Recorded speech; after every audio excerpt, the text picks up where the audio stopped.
Kun Shaggar TVdha. Shaggar TV'n sagalee sabaa. Kun Shaggar TVdha.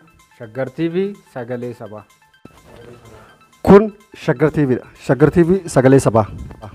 Yoo akkam jirtu dhaggeeffattoota keenya kabajamoo fi jaallatamoo kun Shaggar TVdha. Shaggar TV guyyaa har'aa eegalee sagantaalee adda addaa sagantaalee siyaasa dinagdee haala magaalaa Shaggar keessatti raawwatamuu fi akkasumas guutummaa Oromiyaa keessatti gaggeeffamu hundarratti sagantaa garaagaraa qabatee isiniif dhufaa jira. Isin sabiskiraayib gochuu qofaan nu faana ta'aa affeerraa keenya nagaan nu tura.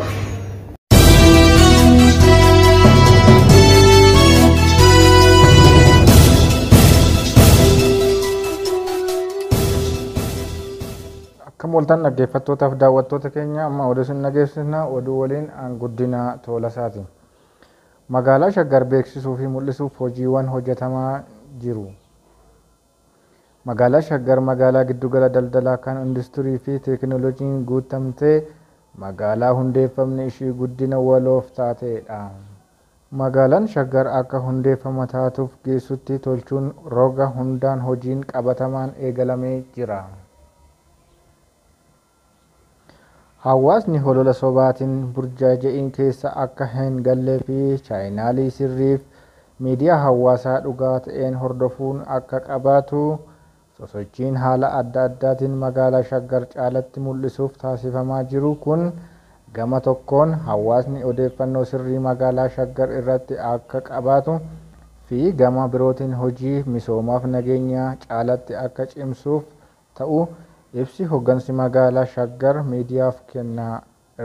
Sosochiin hojii magaalaa Shaggar mul'isan keessatti haa hirmaannu odeeffannoo dhugaa hawaasa biraan gahuun dirqama lammummaa fi ogummaa bakka jirutti akka qabaatan jedhameeti jira. Mootummaan magaalota aadaa fi fedhii uummataa bu'uura godhatan babal'isaa jiraachuu kantiibaan magaalaa Shaggar Dr. Tashoomaa Addunyaan ibsanii. Magaalaan aadaa siyaasaa fi dinagdee taatee osoo jirtuu uummatni Oromoo waggoota dheeraaf magaalaarraa fayyadamaa ta'uu hin turre jedhan. Magaalli Shaggar magaalaa duudhaa uummata Oromoo ibsituu fi fayyadamummaa qonnaan bulaa mirkaneessuuf taatee hundaa'uu Dr. Tashoomaan ibsaniiti jiru. Babal'inni magaalaa Finfinnee qonnaan bulaa Oromoo irraa daraaraa gurguddaa qabsiisaa ture. Sadarkaa itti aanaa pirezidaantii qindeessan kilaastera magaalaa Oromiyaa obbo Masfin Malaakuun ibsa kennaniiti jiru.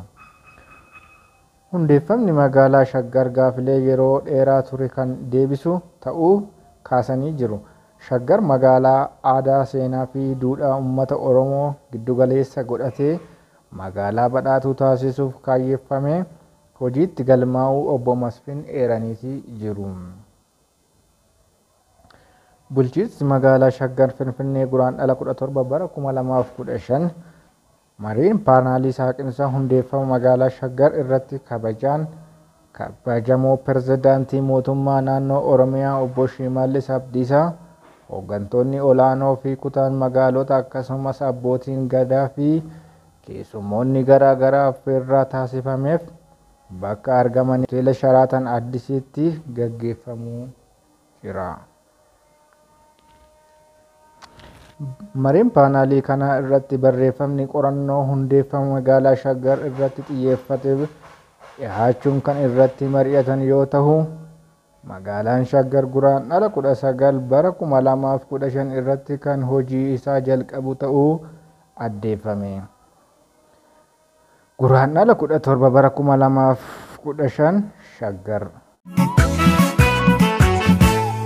Shaggar gadufanii yaa karaanantu damamaadho Shaggar gadufanii yaa karaanantu yoomaan argaan kiyyaaf kee abjuunantu damamaadho yoomaan argaan kiyyaaf kee abjuunantu amboo gubbaan iftaa qabsaa faanusi damamaadho gudar gubbaan iftaa qabsaa faanusi afuura kee na beekootu sisiifisi damamaadho afuura kee na beekootu sisiifisi.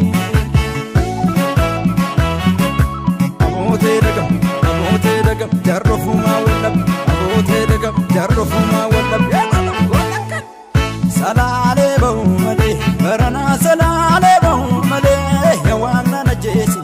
bakuma garaa koo malee salaaleetti galanii shukutii malee maali daatanii gadee waan ofiitu gubanii ka'ee dhaabuqiisanii salaalee ba'u malee baranaa salaalee ba'u malee yawaan nana jeesi bakuma garaa koo malee salaaleetti galanii shimala malee maal qabaatanii gadee waan ofiitu gubanii ka'ee dhaabuqiisanii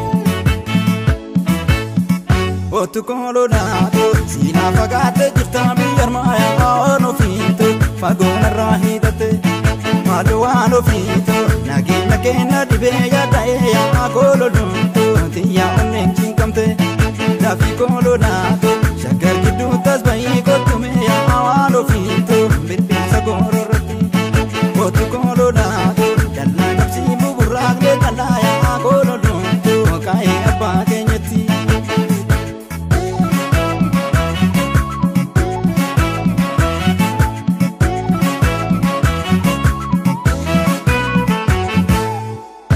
Facaaftee nyuukottee galchite damma maaloo sanyii facaaftee nyuukottee galchite maaliif tafuufi lakkuu kennite damma maaloo maaliif tafuufi lakkuu kennite laalcha bileetoo sibiila nyaachisanii damma maaloo laalaa raddaatoo ririima nyaachisanii daftee dhuftuu kobaatti na doorsiisanii damma maaloo nanna qabduu kobaatti na dhaannatanii.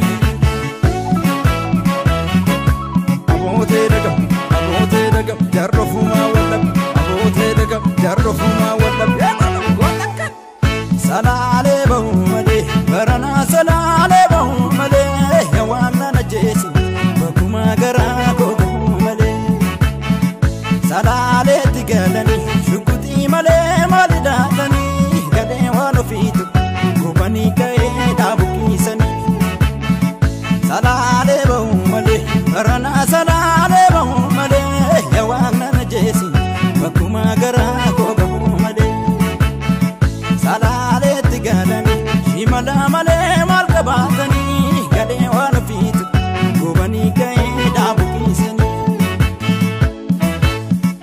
otu koololaatu siinaa fagaate jirta biyyarmaayaa waan ofiitu fagoonarraa hidhate maal waan ofiitu nageenya keenya dhibee yaada'ee yaa koololumtu tiyyaa onneen cinqamte dafii koololaatu